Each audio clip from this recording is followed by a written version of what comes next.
Halo semuanya, saya Hardiansyah dan saya seorang guru BK. Saya sering sekali mendengar, membaca, dan melihat orang-orang yang menganggap remeh profesi seorang guru. Katanya, jadi guru tuh gampang, cuman nyanyi-nyanyi doang, menjelaskan doang, ice breaking, dan lain-lain. Padahal nggak mudah loh menjadi seorang guru ideal, apalagi di Indonesia yang masih minim pemahaman mengenai pendidikan. Banyak di antara kita menganggap pendidikan itu cuma belajar ngitung, baca, ngapal materi, kerjain tugas, ujian, udah, kelar. Tapi nggak sesederhana itu. Pendidikan, terutama mengajar, bukan hanya kita harus menguasai materi yang kita ajarkan. Seorang guru juga perlu tahu perkembangan dan karakteristik seorang anak, terutama aspek psikologisnya. Nah, di video kali ini kita akan membahas salah satu cabang ilmu psikologi, yaitu psikologi pendidikan.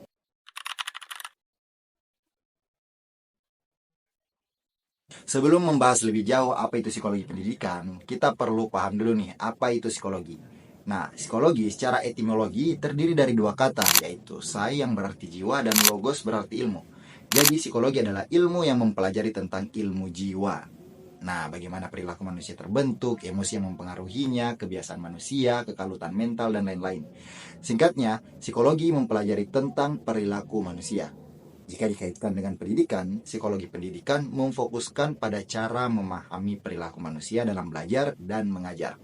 Sederhananya, psikologi pendidikan itu mengajarkan kita gimana caranya ngajar yang baik berdasarkan kecenderungan perilaku manusia. Nah, psikologi pendidikan ilmunya sangat luas dan kompleks. Karenanya, pembahasan tentang psikologi pendidikan akan kita bahas tidak hanya di video ini.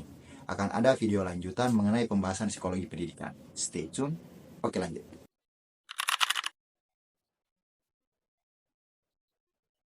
Dalam perkembangan ilmu psikologi pendidikan, ada tiga tokoh yang sangat berpengaruh sekaligus perintis digunakannya ilmu psikologi dalam proses pembelajaran di sekolah sebelum awal abad 20, yaitu William James, John Dewey, dan Thorndike. Mari kita bahas satu-satu.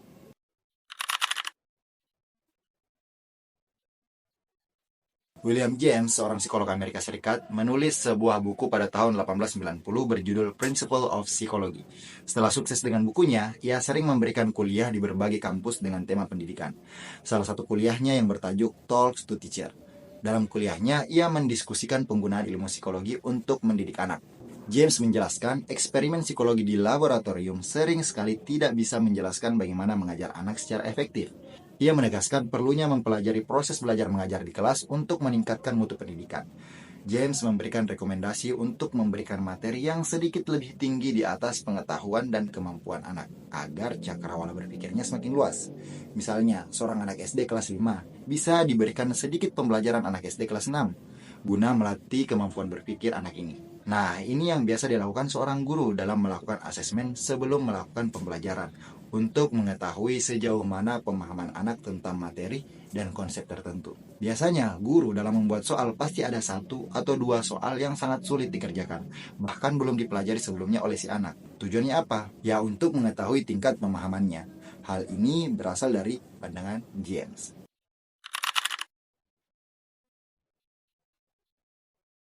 John Dewey, tokoh kedua yang berperan besar dalam membentuk psikologi pendidikan. Dewey merupakan pendiri laboratorium psikologi pendidikan pertama di Amerika Serikat, tepatnya di University of Chicago pada tahun 1894. Dari laboratorium inilah banyak inovasi-inovasi yang dicetuskan oleh Dewey. Pertama, Dewey beranggapan anak merupakan seorang pembelajar yang aktif atau active learner dibandingkan pembelajar pasif. Sebelum ada pandangan ini, di Amerika Serikat masih banyak yang beranggapan seorang anak jika ingin belajar harus duduk diam dan mendengarkan, atau pasif. Sebaliknya, justru Dewey percaya seorang anak akan belajar dengan baik dan efektif jika mereka aktif bertanya, menjelaskan, dan kegiatan lainnya yang mendorong keingintahuan anak. Jadi, emang sejak dulu guru harusnya membuat siswanya aktif, bukan membuat siswanya takut dan hanya duduk, diam, dan mendengarkan saja. Inilah bedanya seorang guru dan pelatih singa di sirkus.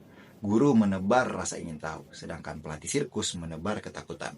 Jadi, kalau ada guru yang ditakuti oleh semua siswanya, sarankan dia belajar psikologi pendidikan dulu, atau suruh aja nonton video ini.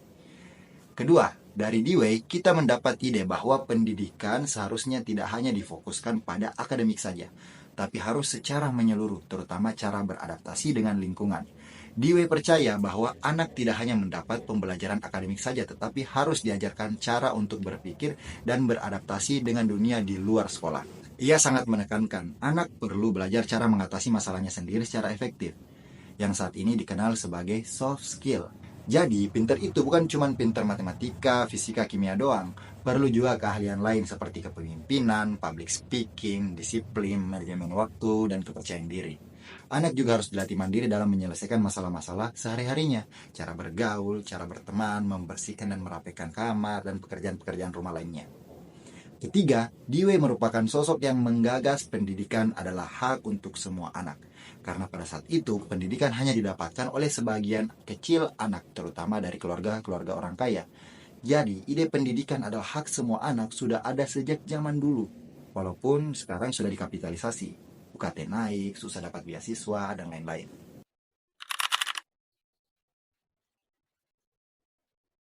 Edward Lee Thorndike, seorang psikolog yang fokus pada penilaian, pengukuran, dan perbaikan dasar-dasar belajar secara ilmiah. Thorndike berpendapat salah satu tugas pendidikan adalah menanamkan kemampuan bernalar yang baik pada anak, bukan hanya sekedar menghafal dan mengerjakan tugas.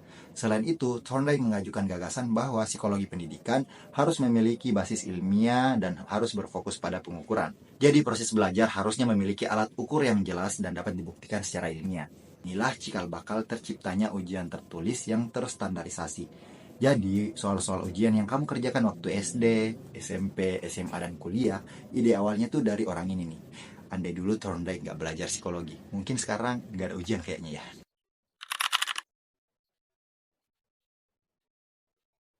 Pengukuran yang digagas oleh Thorndike kemudian menginspirasi Burrhus Frederick Skinner yang kemudian disebut psikologi behavioristik. Teori yang berfokus pada perilaku yang dapat diamati dan terukur. Skinner adalah psikolog yang sangat mengedepankan pengukuran dan dapat diamati. Menurut Skinner, proses mental yang dikemukakan oleh James dan Dewey tidak bisa diamati dan karenanya tidak bisa dijadikan studi psikologi yang ilmiah. Kemudian Skinner mengembangkan konsep pembelajaran yang disebut sebagai programmed learning atau pembelajaran yang terprogram. Programmed learning yaitu anak diberikan penguatan atau reinforcement untuk mencapai tujuan. Sederhananya, anak akan diberikan hadiah atau reward jika dapat belajar dengan baik dan terus didorong untuk melakukannya. Sebaliknya, jika seorang anak gagal dalam belajar, akan diberi hukuman atau punishment. Nah, ini yang biasa dilakukan oleh orang tua kita dan guru-guru kita di zaman dulu. Jika kita salah, dihukum. Berdiri di tengah lapangan sambil hormat, membersihkan WC, berdiri di depan kelas, dan lain-lain.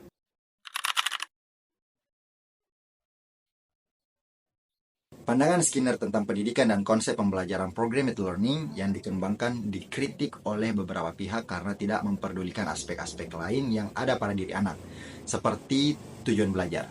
Tujuan belajar kan seharusnya bukan hanya sekedar dapat hadiah atau takut kena hukuman, atau kebutuhan anak yang tidak dipertimbangkan dalam proses pembelajaran. Karena jika anak belajar hanya karena hukuman atau hadiah, anak akan mudah menyerah dalam belajar dan tidak menumbuhkan rasa ingin tahu. Salah satu yang mengkritik Skinner adalah Benjamin Bloom. Bloom kemudian menciptakan taksonomi kemampuan atau keahlian kognitif, atau yang lebih dikenal sebagai taksonomi Bloom, yaitu mengingat, memahami, synthesizing, dan evaluasi. Teori ini kemudian berkembang hingga sekarang dan banyak digunakan oleh guru-guru di Indonesia dalam membuat rancangan pembelajarannya atau RPP-nya.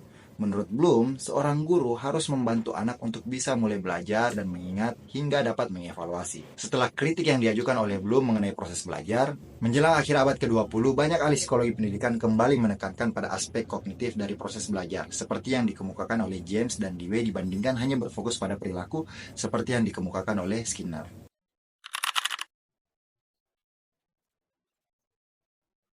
Dari sejarah dan kisah beberapa tokoh psikologi pendidikan, kita tahu bahwa ilmu pengetahuan terus berkembang. Budaya saling kritik dan bantah argumen merupakan hal biasa di kalangan akademisi. Apapun teori yang digunakan, baik itu kognitif yang dicetuskan oleh James, Dewey, ataupun Bloom, ataupun teori behaviorisme yang dikembangkan oleh Skinner, kedua pandangan ini sangat membantu kita dalam memahami diri kita sebagai seorang pembelajar. Semoga bermanfaat videonya. Kita akan lanjut pembahasan psikologi pendidikan di video selanjutnya. Saya Rediansyah, bye.